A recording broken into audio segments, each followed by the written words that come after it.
សួស្តីមួយជាទីស្រឡាញ់ទាំងនៅក្នុងស្រុកក៏ដូចជាបងនៅខាងឯនីសមុទ្រនេះគឺជាការចេញអាវសជាលើកទី2ជូនបងស្រីបូរ៉េតផាយនៅខាងមនីស្តា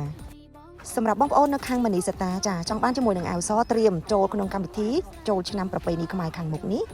បងប្អូនក៏អាចទំនាក់ទំនងតាម page Facebook ដែលខ្ញុំដាក់លើវីដេអូនេះបានហើយសម្រាប់មួយដែលគាត់ចង់បានជាមួយនឹងឈុតសក៏ដូចជាឈុតពណ៌យកទៅលក់វិញមិនថានៅក្នុងស្រុកក៏ដូចជាក្រៅស្រុក